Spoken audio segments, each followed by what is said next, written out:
got back in the flow of things as well. So we're starting to get a little rotation in there, and next year, it'll be a completely different group. How much has their play allowed you not to have to change your scheme, or you're able to do what you normally do because they were able to find their role so quickly? Well, I think I think that's important that you didn't have to quote unquote cover up for anybody, and still play aggressive and still be multiple. And really, it's a group that can do a lot of things. They're a very diverse group. There's not many guys like Christian, but then you've got guys like Austin and Cleveland and Richard that all have length and athletic ability. Yet they're also strong guys too that can hold the point of attack. They're not just edge guys that are run around guys. So and again, they're just getting their feet wet. All their best footballs in front of every one of them. How do you balance kind of wanting to get the young guys experience that kind of stuff during these weeks with also getting ready to win a national? Well, again, everything has its time. So right now the focus is getting back to toughness and being physical and fundamentals and tweaking some things that may have caused us issues with different schemes. But really, the majority of our time, how we script our practices, and we're not out here on the field, a real long time. I think the balance really is letting these players enjoy the opportunity to continue to play and get a chance to compete for a championship and having some fun. But you got to get your work in too. You can't cheat your way through it. There's no elevator to get an opportunity to play for a championship. You got to take the stairs, and that goes through hard work. How important could this time be for some of those young guys that haven't gotten a lot of experience? Well, I think it's critical in their development, and you get 7, 8, 9 opportunities plus the additional time that we set aside at the end of practice to really give them a bunch of reps. And again, football is a developmental game, and the more reps, the better. And defense is trained reaction, so nothing like experience and actually getting out there and playing. Coach, we haven't gotten you since you won the Brawls Award. What does that mean for you personally? Well, it makes you real proud, for our players and our assistant coaches, first and foremost. To recognize they just don't give out those things, every other street corner. So, honored and it's very humbling to be a nominee, let alone a finalist or a winner. And so a lot of value to that, but it just makes it more special because, again, it's the direct reflection of all the hard work the players and the coaches have put in, and really on both sides of the ball. I don't think, to be honest with you, would have been a finalist if it weren't for having the kind of offense that we do. And we're able to attack people on offense. It gives us a lot of flexibility in what we want to do on defense, and so it's really a direct reflection of everybody in the organization putting that kind of hard work and having the success that we've had. How dynamic are these two running backs you're going to have to face, and the way they use them inside the offense? Yeah, they're very multiple, and so it's not like, okay, when he gets in here, he's more of a downhill runner, and this guy's just an outside guy. That couldn't be further from the truth. And both employing them both in the physical inside the tackle run game, outside, you capture the edge, and then the passing game as well. And they do a very good job of being multiple with both of those guys. Samuel, the way they use him as a receiver, what has he got, like 65 catches, 800 yards? That's crazy. Yeah, it's a tough matchup too. Very explosive, very durable, physical, great quickness, very sudden, and he's got that long speed that you hate when you got to defend it. So he's a great player. A lot of the players have said that they feel a little bit more comfortable heading into this year's college football playoff because they kind of know what's expected. How does that relate to a coach? Do y'all feel more comfortable in kind of knowing what's in front of you in preparation and having to deal with everything? Yeah, obviously having experience, you don't want to make it, to me, this is just me, the playoff game is no different than any other game. You have a little bit more time, and it's a big game, but they're all big, they really are. And it's no different than any other bowl game. The difference is obviously you win it, then you get to play again. And so I think what's important is that you keep things in the right perspective and you don't make the moment bigger than it needs to be. And X, Y, Z, this is how you play. This is how you execute. This is how you prepare. This week is no different than how we prepared, for Virginia Tech, and that's not a coaching cliche. It's just how it is. I think the management up till it, because we do have a little bit more time, I think the management is important. And, the psyche, with our players and keeping them healthy, keeping them fresh and sharp is what we're doing, I think is important. Coach, in terms of consistency with this defense, they played well most of the year, but there's been times where there's been mental lapses by some of the younger. You mean the other team tries once in a while? Well, I just mean in terms of shoring that up, in terms of these next 3 weeks. How critical is that in getting these guys more mentally focused to play on a big stage where there's going to be a lot of things that could be around them to distract them? Yeah, I think it's very important. You can't. The margin for error is lessened the better people that you play, and you got to be at the top of your game, to advance. So whether it's Ohio State or it's Alabama or it's Washington, those all teams are make very few mistakes. They force a lot of mistakes, and the team that between turnovers and explosive plays and winning the line of scrimmage are going to be critical in winning this game. But not making people earn it, and not giving up cheap ones is a big part of it. Momentum typically plays a big part of the bowl games or the playoff games. You can really shift the tide in a game like this with momentum plays, both for you and against you. So I think it's important that our guys are as sharp as we've been all year.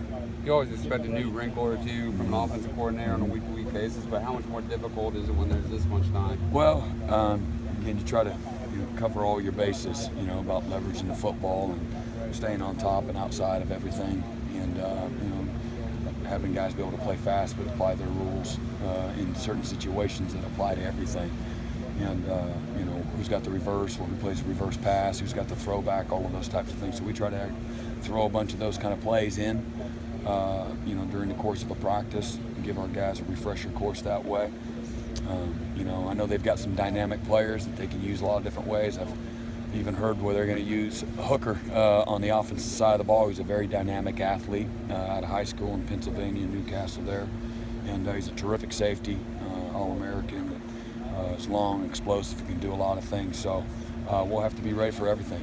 How impressed are you with the way your team, and especially on the defensive side of the ball, handled the expectations and the pressure that was set on them in the off-season before you even got to training camp? Well, I think I don't undervalue that. I think it's if you're on the outside looking in or have not been a part of a program that's had incredible success, I think people take that for granted. I think handling success is harder than handling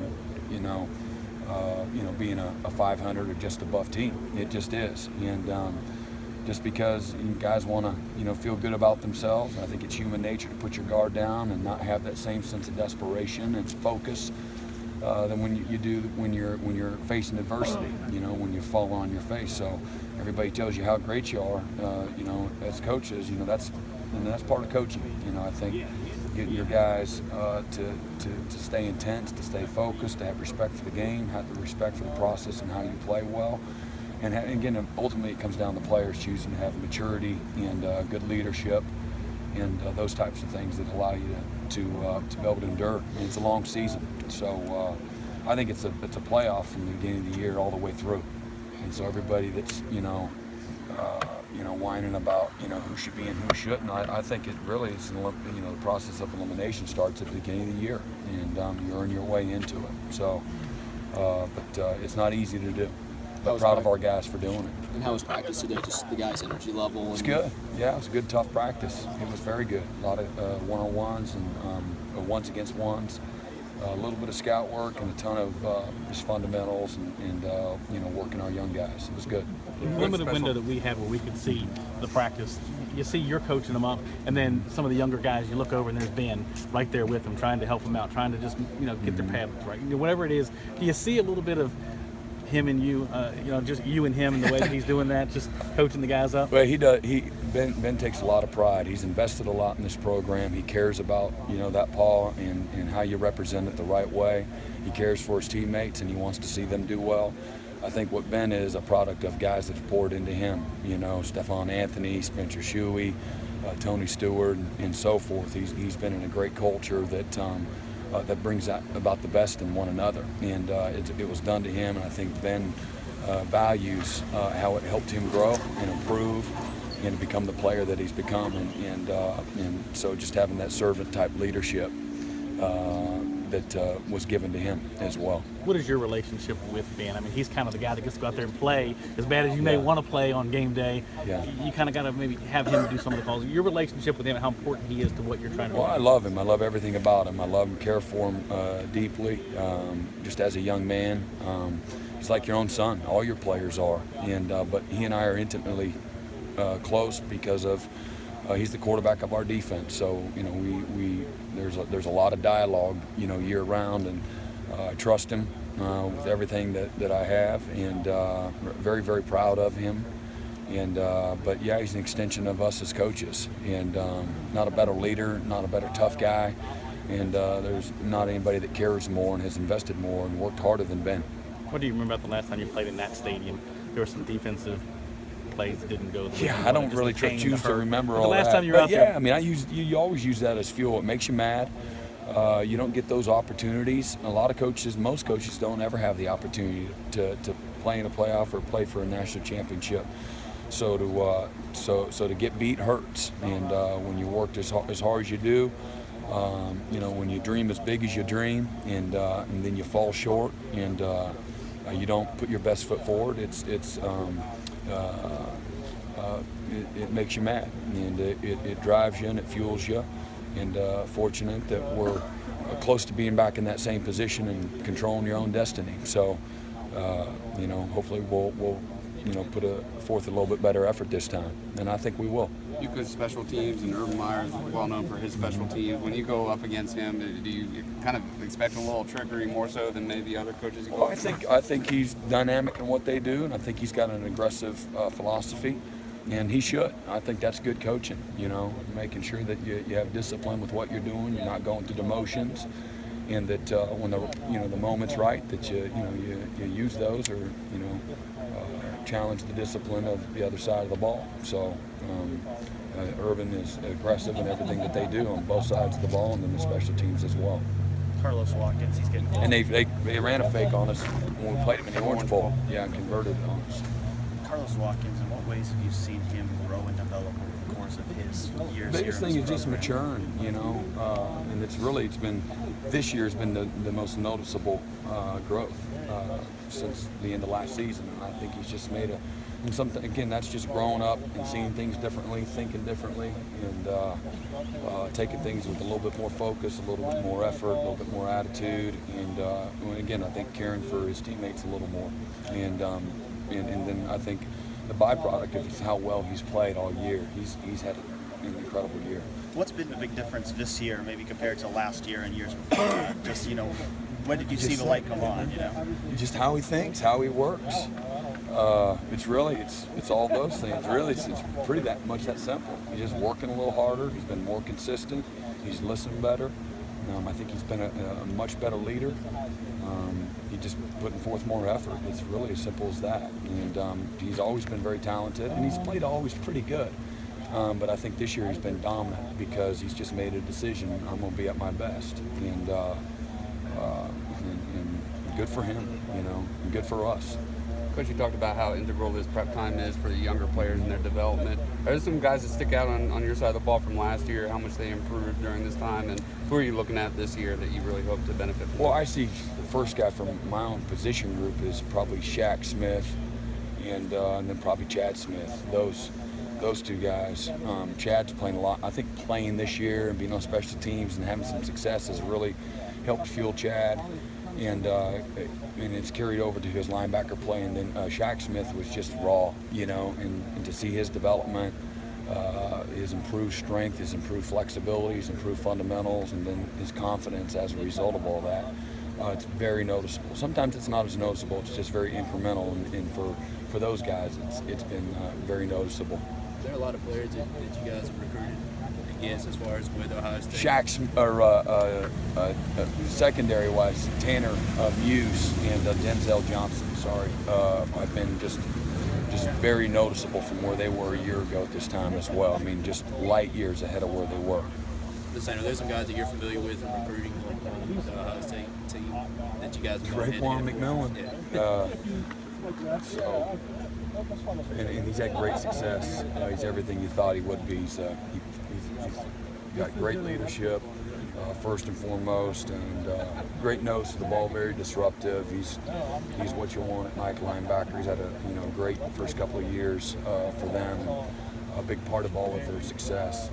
And then they've got some other Jalen Holmes, D lineman, and Tyquan Lewis, and big Michael Hill out of Pendleton. Those are the guys I think on defense that jump out to you. With that second quarter spot, I remember after a scrimmage kind of right before the season, you said you were a little nervous about that. How pleased have you been with the play from those guys? Which guys? I'm sorry. The second quarter, opposite Cordrea. Yeah, oh man, we've been really pleased. It's been better than we would have hoped. Just think about Marcus Edmond and some of the big plays he's made this year. Mark Fields and his growth and development has just been terrific. And then Ryan Carter, he's little in stature, but plays so big and can do so many different things for you. Trayvon Mullen growing up right before our eyes as well. So, between all of those guys, we've had a really good output and good execution and by committee there. I really trust all of those guys.